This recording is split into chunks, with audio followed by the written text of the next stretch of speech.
تجيبيه ولا تسيبيه؟ من الحاجات اللي كانت مشهورة فترة وطلعت ترند كريستس لوفيا.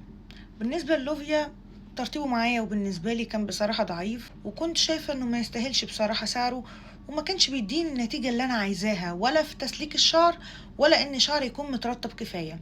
اما كريستس لا، اعلى منه سنة في حتة الترطيب دي، وبالنسبة لي كان احلى في الريحة، وكمان حجمه كان نص كيلو، فكان حلو بصراحة بالنسبة لي. ترطيبه عايز حد شعره ويفي، حد شعره مش جاف جدا، يعني ممكن اديله مثلا 8 على 10. منك اللي بجوز الهند.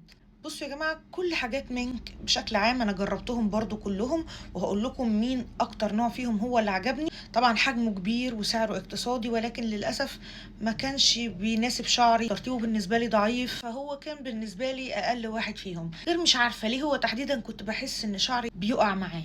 بونابيلا. بونابيلا اللي بيميزه ان هو فيه بروتين فبيغذي الشعر، وطبعا لو حد مش بيمشي معاه الحاجه اللي فيها بروتين فبلاش منه. بستخدمه اكتر لما بكون عارفه ان هعمل شعري حراره، او في المصيف، او لما بحس ان شعري متدمر وانا عايزه ان انا اغذيه، فبستخدمه لان هو فيه بروتين القمح. قوامه تقيل مش خفيف، فالناس اللي بتحب الحاجه اللي قوامها تقيل شويه او تمسك في الشعر هيكونوا بيحبوه. بالنسبه لي اديله كام من 10؟ 7 على 10، لان ترتيبه برضه في حاجات جربتها احلى على السعر ده. نواه.